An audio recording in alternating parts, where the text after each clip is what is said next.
We all know that doing your own oil change is a great way to protect your engine, and finishing the job right by recycling your used oil and filter protects the environment too. Set yourself up with a drain pan, gloves, rags, cardboard, fresh oil, filter wrench, funnel, and a new oil filter and crush washer. Refer to your bike's owner's manual for specs. Capture used oil in the pan. Set your filter so it drains oil into the pan too.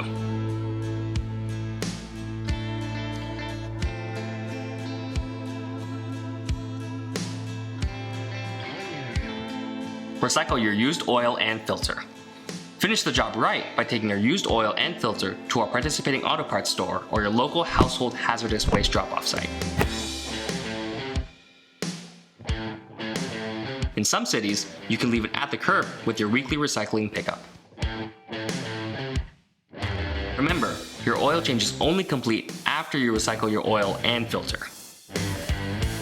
To find out which recycling options are available in your area, go to ridersrecycle.com. Thanks for recycling right.